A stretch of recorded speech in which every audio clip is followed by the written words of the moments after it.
Cinnamon Bear.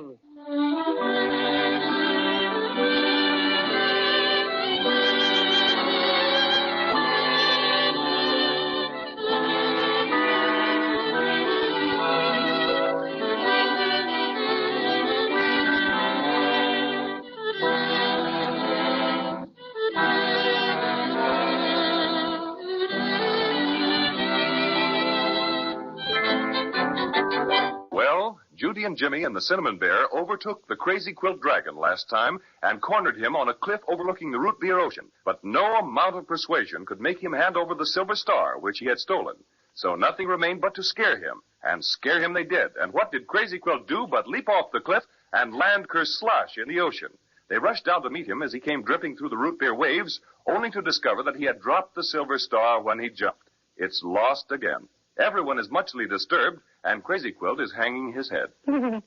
This is a pretty kettle of halibuts, if I do say so myself. You're a fine kind of a dragon.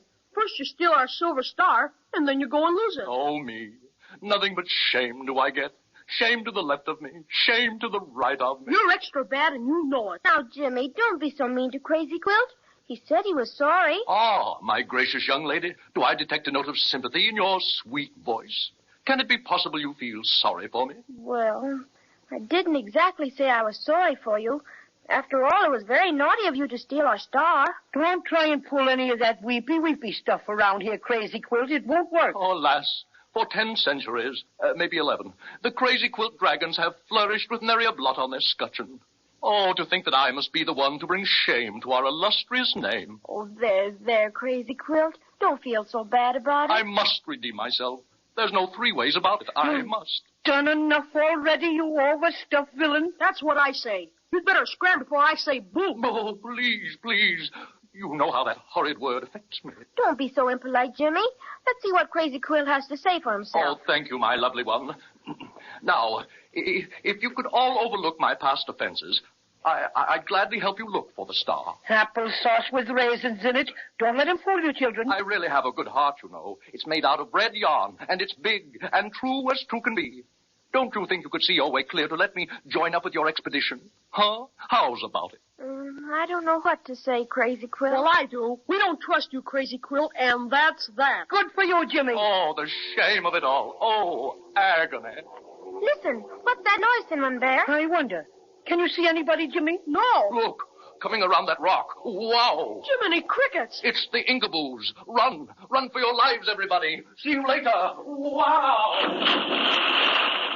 Oh, Crazy Quilt's jumped back into the ocean. Why, look. Those Inkaboos are as flat as can be. They look like paper dolls. Sure. Paper dolls made out of blotting paper with faces drawn on them. Aren't they funny? I don't know about that. They've got pens for spears, and they certainly are scowling all right. Alto! Oh, don't be silly. How can we halt when we're not moving? Alto! I arrest you, whoever you be, in the name of His Majesty King Blotto the Third. Wow. Arrest us? For what? We haven't done anything. Oh, but you have, definitely. Prisoners, fall in. We're not prisoners, and we won't fall in. Better step along lively or get pricked by our spears. Maybe we better do as they say. Those pens look plenty sharp. Prisoners, forward march all. This is an outrage. We haven't done a thing, and, well, we're not going to march. That's what. That's just a sample. Now hurry up. I sure wish I had my water tester with me. I'd fix those Inkaboos in a jiffy. I'd soak them up like anything. I could fix them, too, if they didn't have those pesky spear pens. Bless my stuffings, but they're sharp.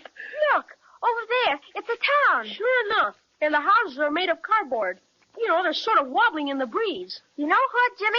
It looks just like that toy village we got for Christmas last year.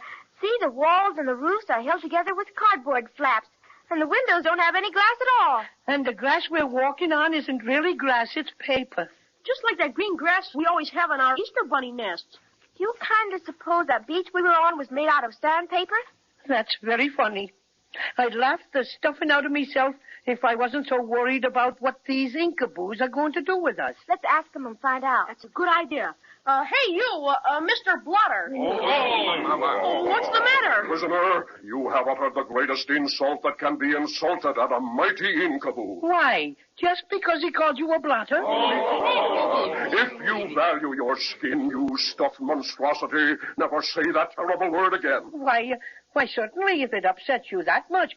But we'd sort of like to know what you're going to do with us. In a few moments, you shall be ushered into the presence of His Imperial Majesty, Emperor of the Inkaboos Incorporated, King Blotto III. Ow, ow, ow. Yeah, and what's King Blotto gonna do? His Majesty will hear the accusations and pass judgment on you. For what?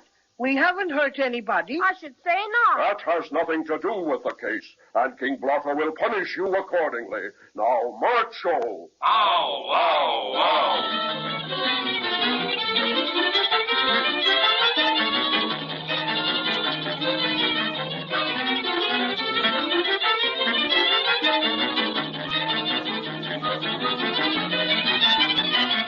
Prisoners, you are about to enter the royal audience chamber. Bow your heads and keep them there until His Majesty speaks. I'm afraid that's impossible for me. You see, my head is fastened on so it can move sideways, but not up and down. Oh, this will never do. Everyone must show His Majesty the utmost respect. I'll tell you what I'll do. I'll just turn me head clean around so it's facing backwards. How is that? A bit irregular, but it'll do. Guard, sound the royal falderall. Prisoners, forward marcho, and keep your head bowed.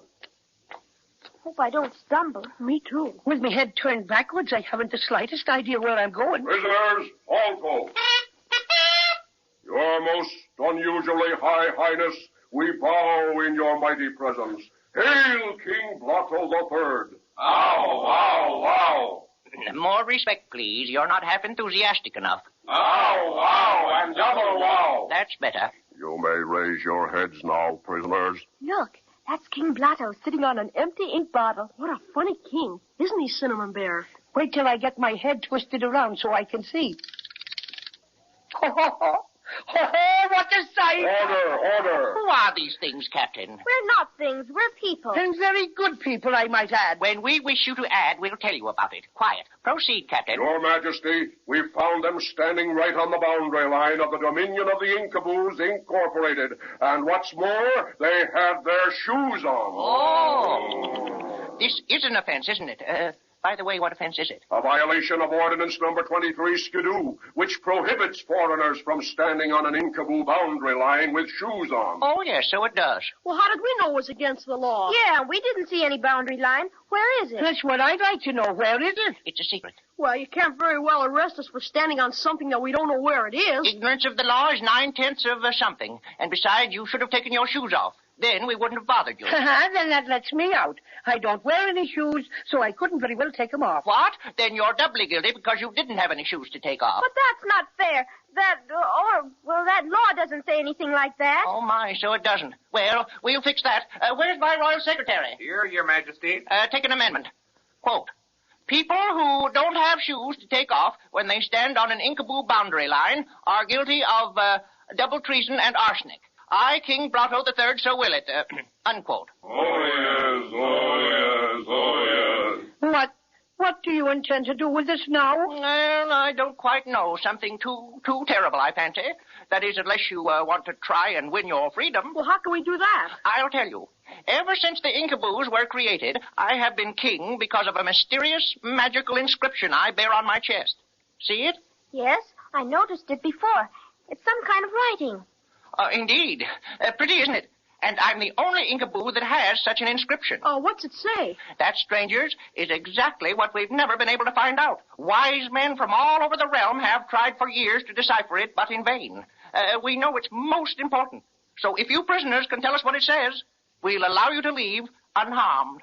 I know what it is, Judy and Jimmy. It's writing that's been blotted on him from a piece of paper. It's just gone backward, that's all.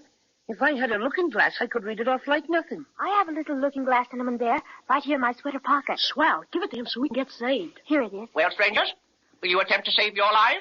Your Majesty, it has been revealed to me that I may make known to you and your subjects the inscriptions on your majesty's person. Have I your permission to perform a bit of magic? You have. Very well. I approach your majesty. I hold this magic eye to your chest. Now, looking glass, shining bright, read us what's within your sight. Hocus pocus, ishkabibble. Oh, this is good. Come here and look, Judy and Jimmy. How dare you laugh at my chest? I can't help it. Do you want to know what your mysterious inscription says? Certainly. Read on. Okay, you asked for it. Here goes. 1 pound hamburger, half a pound of Limburger cheese, 5 cents worth of onions. He must have been blotted on somebody's shopping list. I regret to inform your majesty that your magical inscription is just the makings of a Dutch lunch. Oh! Enough! Your insults and laughter at our royal expense shall cost you dearly. What do you mean? Captain, summon the royal guard. Summon the royal executioner. Executioner? Conduct these insulters outside the gate. Yes, Your Majesty. And have them thrown into the immense inkwell.